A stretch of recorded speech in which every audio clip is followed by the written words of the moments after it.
Rural Americans deserve access to the best of what our nation has to offer, especially healthcare. Across every state and every community, America's rural hospitals are the first line of defense, protecting our families, neighbors, and loved ones. No matter where you live, hospital care doesn't clock out. They're there 24 hours a day, 7 days a week, 365 days a year. Each year, America's over 5,000 hospitals care for millions of patients, providing 24/7 emergency care, delivering babies, cancer treatments, and other life-saving care that patients rely on. Behind every one of those patients are doctors, nurses, and caregivers working tirelessly to keep people healthy and safe. Hospitals are our community's lifelines. They employ our neighbors and keep our families healthy. But now, some in Congress are threatening access to care. Tell Congress, protect patient care to keep America strong. Don't cut rural health care.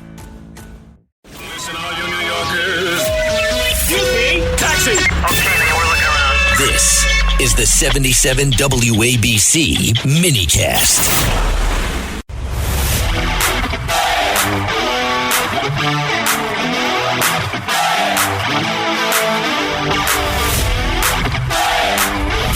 This is the Joe Concha Show, weekday edition, sponsored by the Tunnel to Towers Foundation. Here's Joe Concha. Okay, let's bring in Annie Frey. She is the host of the Annie Frey Show. That's on 97 FM Talk, 12 to 3 p.m. That is Central Time, a little bit earlier by us on the East Coast. But since this is nationally syndicated, find Annie. Pretty easy to do online. Annie, thanks for joining us on a Friday night. You're usually clubbing at this time, and you took time off from that clubbing itinerary to join us. So we appreciate it. 8:30 p.m., 4 kids. They're all downstairs watching the Michigan-Illinois game. So, ILL, we'll see how many people I upset that way. Some toasted ravioli and pizza, and I'm upstairs talking to you, Joe. The clubbing days are long Toasted ravioli. I've never heard of toasted ravioli before. Okay, that is as St. Louis as it gets. There's a place called Emo's Pizza. John Hamm, St. Louis guy, he brings, if he goes on to a nighttime show, he'll bring Emo's Pizza out there. But you got to learn what toasted ravioli is. It's a St. Louis thing through and through. It sounds very healthy. So that's Friday nights aren't made to be healthy. We don't talk about that. That's not the point of toasted ravioli. I wonder whoever decided that Friday nights is like an absolute carbs pizza kind of night, maybe because of Lent, maybe you can't have meat. And then that led to I think you really can't have is pizza, right? Did you give up anything for Lent, by the way? I used to do that, and I just always kind of failed at it. I'm Lutheran, but we're very close to Catholic, so we do observe Lent and, Ash Wednesday and all of that stuff. So I try to have better language, but I need to keep trying. I've given up so much stuff. There's not much to give up at this point. I'll give up dessert. On Friday nights. That's what I giving gave up. Clubbing on Friday nights. Yeah, I asked my son, what would you give up? And he's like, and he couldn't come up with one thing he would actually sacrifice. So, yeah, exactly. Yeah. Thank you. Exactly. Oh, man. But anyway, let's get to the fun political stuff. So, where shall we begin? Let's talk hockey. All right. Your Blues won it a couple of years ago. My Devils haven't won a cup since 2003. Which, boy, time flies. It's suddenly 23-year drought. It's when did that happen? But all of a sudden, we do have Jack Hughes, and we do have a very bright future, I would think. Let me play for you this clip because I think it's so awesome. Well, actually, I'll explain it because it looks like it was cut a little bit too long here. But basically, Jack Hughes was on ESPN, and he made $100,000 shot live. Of course he did. Basically, of course he did, right? And it goes to the charity of his choice. What's that? He's the golden goose right now. I think that's the magic of Jack right now. And I know I want to talk to you a little bit about Rapinoe because there is something so incredibly contagious about Jack. And I say this because I'm a Blues fan because I'm a St. Louis girl through and through. But I'm not. We watch a ton of sports. Hockey has never really been the one that I know really well and study. So it's I cheer for the home team. By the way, I think the Devils are in St. Louis tomorrow. So St. Louis is excited to see Jack Hughes in the flesh there tomorrow. But I looked it up. He's 24 years old. He's going to be 25 in May. And if he wants to run for office someday, he can run for office someday. This moment that he was thrust into, he has not missed a mark on just bringing people into the joy and the celebration of everything that is good about this. So many obstacles thrown in front of him, trying to trip him up. And he can't miss, just like that $100,000 shot. The man can't miss. It's exactly what our country needs right now. Yeah, and it's so authentic, right? It's not like PR person gets to him and says, say all the right things. It comes from the heart. And this should be, again, I keep going back to like 9/11 when George W. Bush threw a perfect strike from the rubber at Yankee Stadium, Bronx, deep blue, and the crowd roared in USA, and it didn't matter whether he was a Republican or a Democrat. Like, everybody came together, and now it just seems like the left just craps on everything. They're just miserable people. And, let me play a little bit of the Jack Hughes clip here, because it's that good. This is cut number 12, guys. Cut number 12. Go. Do you think you could have a little dangles and maybe put this hockey ball with this stick into that hole right there for a $100,000 donation to a charity of your choosing? Really? Yeah. Hell yeah. Okay. Let's go. Let's do this before we let you get on the road. Off, right? Yes, sir. Yeah, yes, sir. We use this one here. You're going to be up yonder. It's slanted a bit. Be careful. Listen, I don't know if you're going to be able to handle this right here. Okay. Ball hockey. Did you grow up playing any ball hockey, or are you strictly ice? Hold on. Don't shoot yet. Hold on, please. We'd like to build the moment. Oh, Pat McAfee, by the way. Got pretty good dangles there. Silky mid-slide. And this isn't a hockey puck, Annie. This is like a rubber ball. Kick of destiny. Yeah. I think he said that to you when we FaceTimed you, right? Yeah, he said he wanted to do a field goal kick, He wants that. He wants one of those. I like the way you boys are trying to angle it to more money. Okay, I do. I really do appreciate that. Okay, have you ever, is this seemingly an easy task for you as an actual hockey player? Because we looked at it and we assumed you'd be able to accomplish it, but not 100% sure, because this is an abnormal thing. I actually am nervous right now because this looks kind of hard. Jackie scored the gold. I'm on the Pat McAfee show. I want to make this shot. There is not 26 million people watching. And that was the Olympic gold medals. $100,000 to a charity of your choosing if you're able to put that ball into that hole right over there. Jack Hughes, you've made your entire country proud. You've made all of hockey proud. And now you can win $100,000 to a charity of your choosing. Jack, put it in the hole. Oh, my God. Never a doubt. Butter. Never a doubt. That's a nail gun right there. Yeah. So we'll cut it off there, Tony. Give me the chance. Let me do it. Like, he wants to shoot that shot, and he doesn't back down from it. What's more American than that? Exactly. It's like on a concrete stage, and he's got to get it through this little tube, and it's a rubber ball, not a puck, and right down the middle. Now, to your point before, because you brought her up, Megan Rapinoe, okay, goes on this podcast, and you want to talk about somebody who you absolutely positively would root against, even if she plays for the USA. And I kind of did during the last World Cup, because she's just so utterly rude. But here she is, cut 11, guys. And this is Megan Rapinoe calling Jack Hughes a clown. Really, cut 11, go. United States men's hockey team, in their utter moment of glory, childhood dreams come true, once in a lifetime accomplishment, sensational, ruined it for themselves.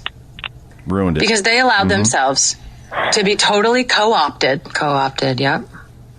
Yeah, by a clown. And now you're a clown. You look like a clown. Wow. So I guess what Megan is saying here, Rapinoe, is that when the president called, they should have turned down the call, turned down the military plane, turned down the chance to go to the State of the Union, which it's not StubHub where you can just get tickets and just walk in. Like, this is something that very, very few people on this planet ever get to experience. And all because she said a couple of years ago, when she was asked during a World Cup run for the women's team, are you going to the White House? And she said, I'm not going to the effing White House. And got all over MSNBC for that. So I'll let you take it from here. But boy, what a miserable human being. Oh, she's insufferable. And I mean, 2 points. The first one's a cheap shot, but I can't miss it because she's the one who invoked the word clown. First of all, this is radio, so people don't know what she looks like. But when you see the clip, you're going to be like, she looks like a clown. She looks like, what is the music video where they wear all the red hats? The little cone red hats. It's like an 80s song, and I'm going to think of it as soon as we hang up. It's you can. She looks like, you must zip it. Yeah, it's Devo. Thank you, Tony. Yeah, zip it. Devo. And she knew what I was talking about because it's true. And the second thing about the clown thing is, she looks ridiculous. She wears like purple hair all the time. Like she looks clownish in and of herself, but she's absolutely miserable. She's saying these guys who are having the absolute time of their lives, and America is soaking up the opportunity to chant USA once again. I think that every time you chant USA, it's like every time a bell rings, an angel gets its wings. Every time you chant USA, Megan Rapinoe's soul just exits her body just a little bit more. Because when you look at her, she looks miserable. Why would you watch her on this podcast and watch her call these people who have captivated the hearts and minds of America on the left and on the right? Why would you look at her in her slow, labored delivery and be like, you're right, I'd really like to be on your side. You look like a lot of fun. Give me a break. She's miserable. And she could just be miserable. Just keep being miserable, Megan. It's fine. Just be over there and be miserable. We're over here. We're having a party. USA. She makes Kathy Bates in Misery look happy. I mean, that's how that went. And here's where she's got some real, for lack of a better word here, balls to say what she said.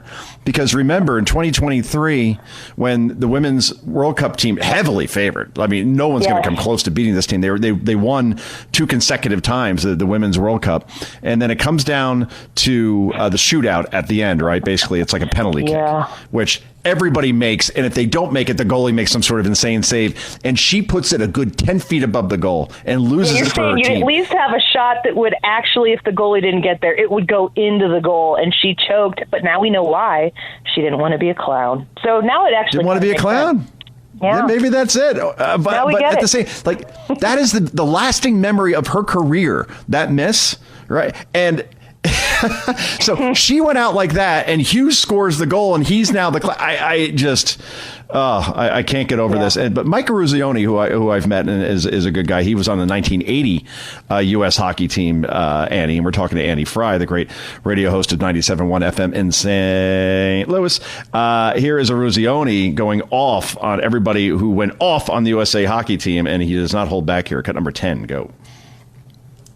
Some of these players were criticized for saying something or doing something. But, if you go back to 1980, Walter Mondale was in the stands in the audience.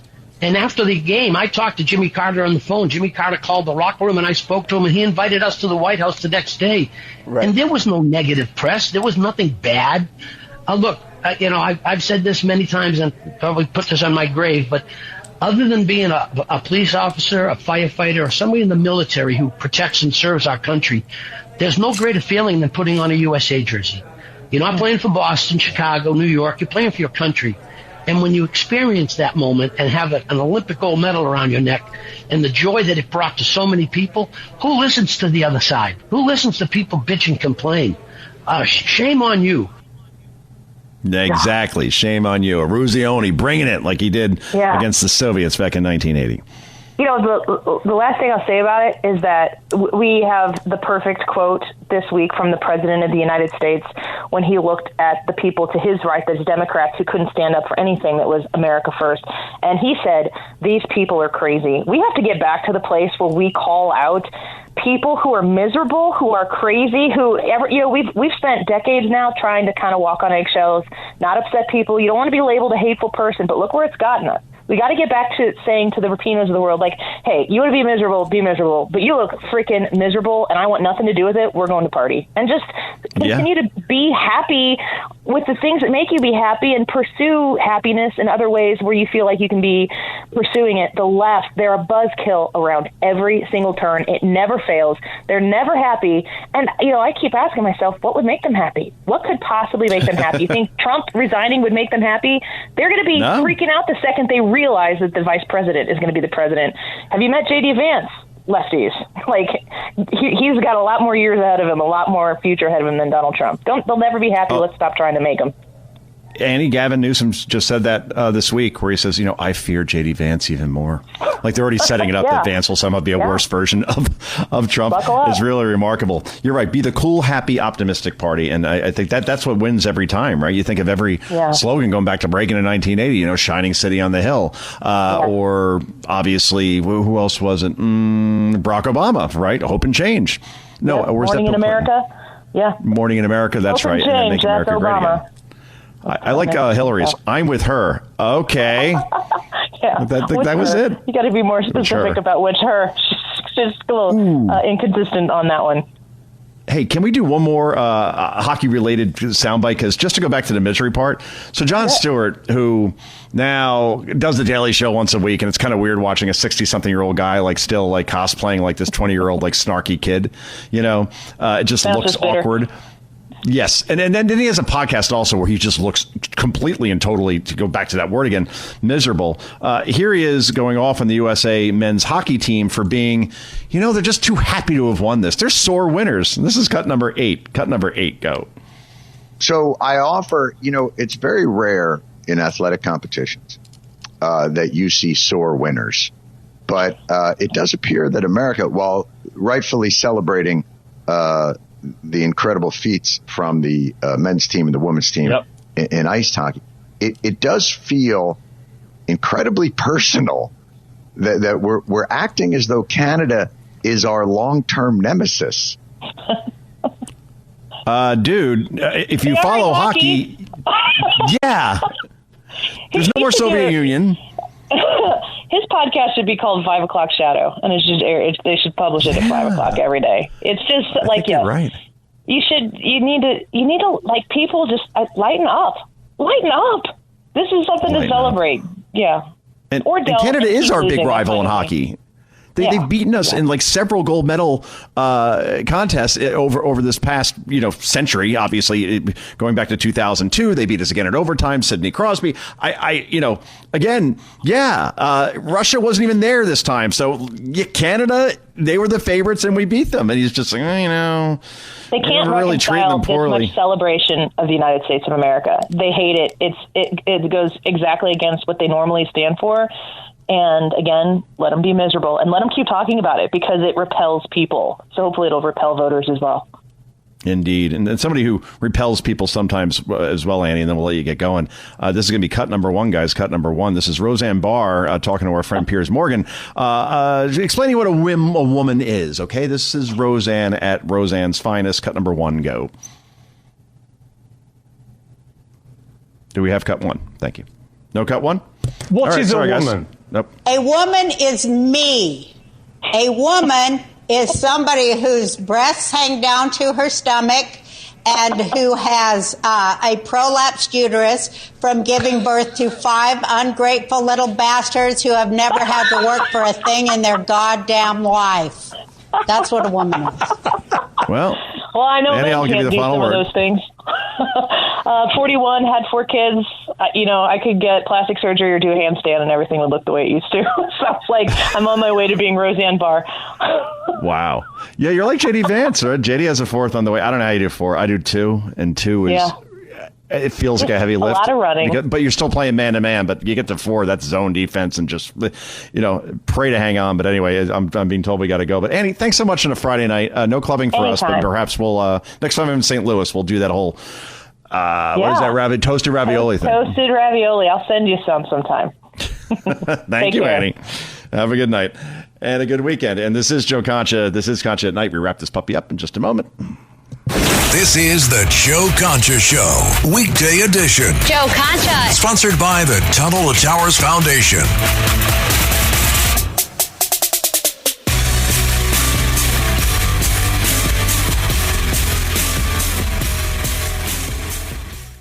Rural Americans deserve access to the best our nation has to offer, especially when it comes to health care. Across every state and every community, America's rural hospitals are the first line of defense, protecting our families, neighbors, and loved ones. No matter where you live, hospital care doesn't clock out. They're there 24 hours a day, 7 days a week, 365 days a year. Each year, America's over 5,000 hospitals care for millions of patients, providing 24/7 emergency care, delivering babies, cancer treatments, and other life-saving care that patients rely on. Behind every one of those patients are doctors, nurses, and caregivers working tirelessly to keep people healthy and safe. Hospitals are our community's lifelines. They employ our neighbors and keep our families' health. But now, some in Congress are threatening access to care. Tell Congress, protect patient care to keep America strong. Don't cut rural health care.